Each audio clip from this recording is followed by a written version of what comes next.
I left town for 1 week. Cattle feed was stocked, my gates were locked, my ranch sitter had everything handled.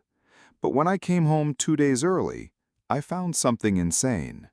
My gate wide open, my security camera unplugged, and a minivan parked by my barn.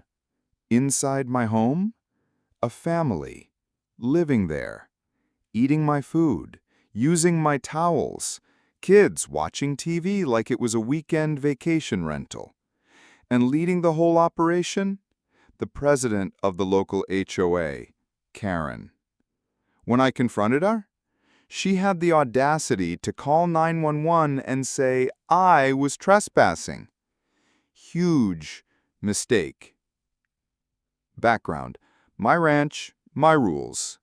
I own a 30-acre ranch outside a wealthy HOA community called Fox Run Heights.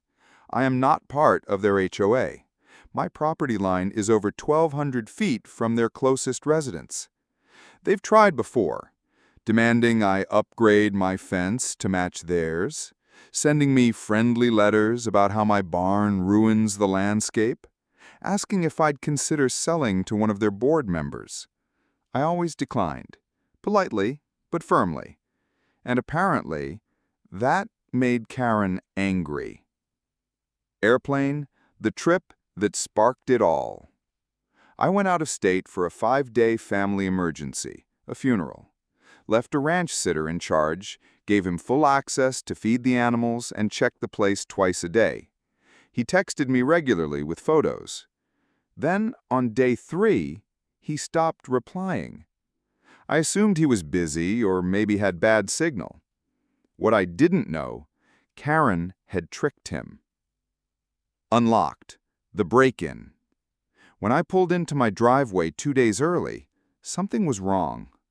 My front gate was open, my lock was missing, and there were fresh tire tracks leading up to the house. I drove slowly, heart racing.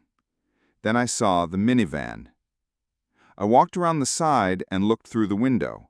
A woman, Karen, was sitting on my couch in her socks, sipping coffee. Kids running around, a man cooking eggs, my dog locked in the laundry room. Door, the confrontation. I opened the door. "What the hell are you doing in my house?" Karen dropped her mug and screamed, "You can't be here, this is private." I said, "This is my house, my land, my ranch."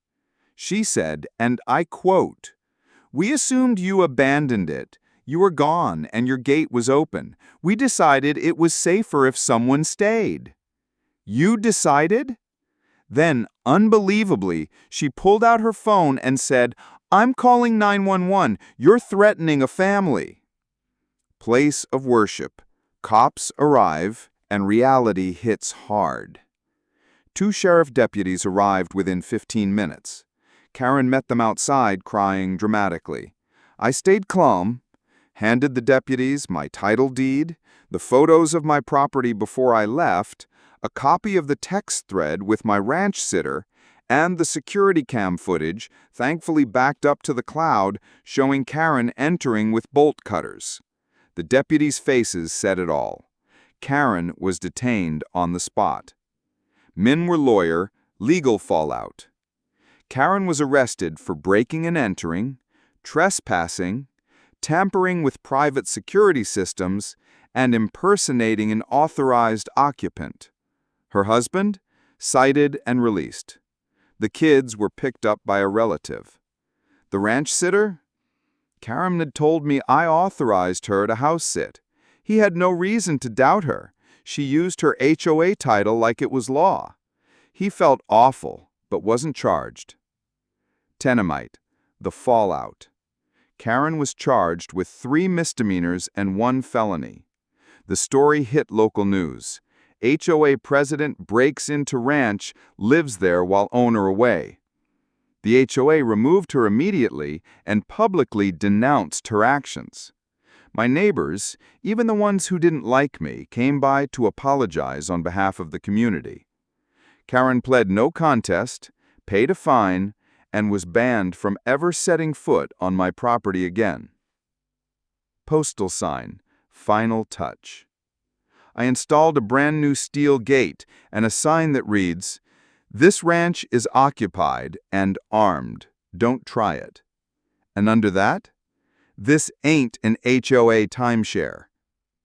Trophy, final thoughts. Entitlement is one thing, but breaking into someone's home and calling the cops when they return, that's next-level delusion. Karen wanted to play landlady on someone else's ranch, but all she got was handcuffs, headlines, and humiliation.